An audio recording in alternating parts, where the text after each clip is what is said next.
ಸಮಾಸಗಳು ಎರಡು ಅಥವಾ ಎರಡಕ್ಕಿಂತ ಹೆಚ್ಚು ಪದಗಳು ಸಹಯೋಗ ಎಂಬಂತೆ ಸೇರಿ ಮಧ್ಯದಲ್ಲಿರುವ ವಿಭಕ್ತಿ ಪ್ರತ್ಯಯವನ್ನು ಲೋಪ ಮಾಡಿಕೊಂಡು ಆಗುವಂತಹ ಪದಕ್ಕೆ ಸಮಾಸ ಎಂದು ಕರೆಯುತ್ತಾರೆ. ಸಮಾಸದಲ್ಲಿ 8 ಪ್ರಕಾರಗಳು. ಅವು ತತ್ಪುರುಷ ಸಮಾಸ, ಕರ್ಮಧಾರೆಯ ಸಮಾಸ, ದ್ವಿಗು ಸಮಾಸ, ಕ್ರಿಯಾ ಸಮಾಸ, ಗಮಕ ಸಮಾಸ, ಅಂಶಿ ಸಮಾಸ, ದ್ವಂದ್ವ ಸಮಾಸ ಮತ್ತು ಬಹುರ್ವಿಹಿ ಸಮಾಸ. ತತ್ಪುರುಷ ಸಮಾಸ. ಪೂರ್ವ ಪದವು ನಾಮಪದ ಮತ್ತು ಉತ್ತರ ಪದವು ನಾಮಪದವಾಗಿದ್ದು ಉತ್ತರ ಪದವೇ ಪ್ರಧಾನವಾಗಿರುವ ಸಮಾಸಕ್ಕೆ ತತ್ಪುರುಷ ಸಮಾಸ ಎನ್ನುವರು. ಉದಾಹರಣೆಗೆ ಮರದ ಪ್ಲಸ್ ಕಾಲು ಮರಗಾಲು, ಬೆಟ್ಟದ ಪ್ಲಸ್ ತಾವರೆ ಬೆಟ್ಟದಾವರೆ, ವಯಸ್ಸಿನಿಂದ ಪ್ಲಸ್ ವೃದ್ಧ ವಯೋವೃದ್ಧ. ಕರ್ಮಧಾರೆಯ ಸಮಾಸ.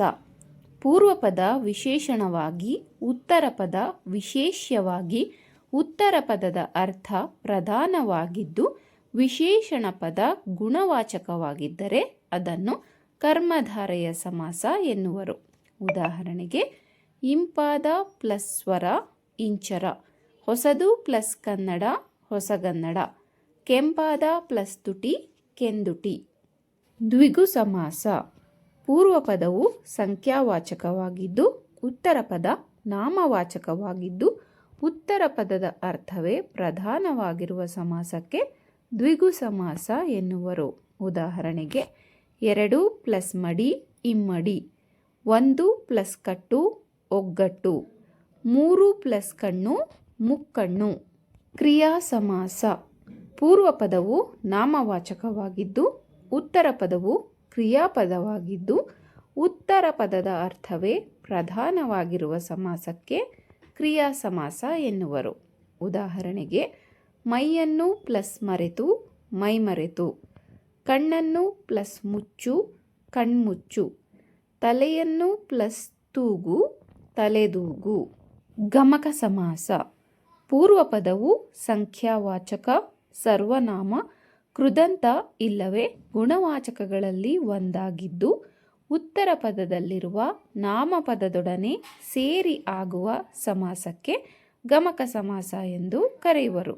ಉದಾಹರಣೆಗೆ ಅವನು ಪ್ಲಸ್ ಹುಡುಗ ಆ ಹುಡುಗ, 5 ಪ್ಲಸ್ 10 50, ಇವಳು ಪ್ಲಸ್ ಮುದುಕಿ ಈ ಮುದುಕಿ.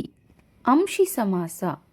ಪೂರ್ವ ಪದವು ಅಂಶವಾಚಕವಾಗಿದ್ದು ಉತ್ತರ ಪದವು ಅಂಶಿವಾಚಕವಾಗಿದ್ದು ಪೂರ್ವ ಪದದ ಅರ್ಥವೇ ಪ್ರಧಾನವಾಗಿರುವ ಸಮಾಸಕ್ಕೆ ಅಂಶಿ ಸಮಾಸ ಎನ್ನುವರು.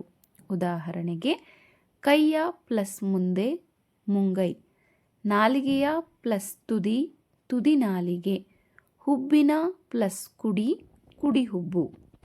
ದ್ವಂದ್ವ ಸಮಾಸ. ಪೂರ್ವ ಉತ್ತರ ಪದಗಳೆರಡು ಸೇರಿಕೊಂಡು ಎಲ್ಲ ಪದಗಳ ಅರ್ಥ ಮುಖ್ಯವಾಗಿರುವ ಸಮಾಸಕ್ಕೆ ದ್ವಂದ್ವ ಸಮಾಸ ಎನ್ನುವರು.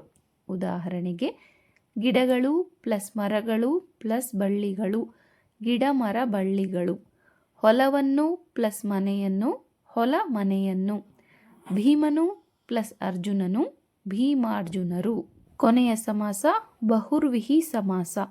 ಪೂರ್ವ ಉತ್ತರ ಪದಗಳೆರಡು ಸೇರಿಕೊಂಡು ಎರಡು ಪದಗಳ ಅರ್ಥ ಮುಖ್ಯವಾಗದೆ ಬೇರೊಂದು ಪದದ ಅರ್ಥ ಮುಖ್ಯವಾಗುವ ಸಮಾಸಕ್ಕೆ ಬಹುರ್ವಿಹಿ ಸಮಾಸ ಎನ್ನುವರು. ಉದಾಹರಣೆಗೆ 3 ಕಣ್ಣು ಉಳ್ಳವನು ಯಾರೋ ಅವನೇ ಮುಕ್ಕಣ್ಣ, ಶಶಿಯಂತಹ ಮುಖವನ್ನು ಉಳ್ಳವಳು ಯಾರೋ ಅವಳೇ ಶಶಿವದನೆ, ತಲೆಯಲ್ಲಿ ಗಂಗೆಯನ್ನು ಹೊತ್ತವನು ಗಂಗಾಧರ. ಇದಿಷ್ಟು ಸಮಾಸಗಳ ಬಗ್ಗೆ ವಿವರ. ಈ ವಿಡಿಯೋ ಇಷ್ಟವಾದಲ್ಲಿ ಒಂದು ಲೈಕ್ ಮಾಡಿ ಹಾಗೆ ನನ್ನ ಚಾನಲನ್ನು ಸಬ್ಸ್ಕ್ರೈಬ್ ಮಾಡ್ಕೊಳ್ಳಿ.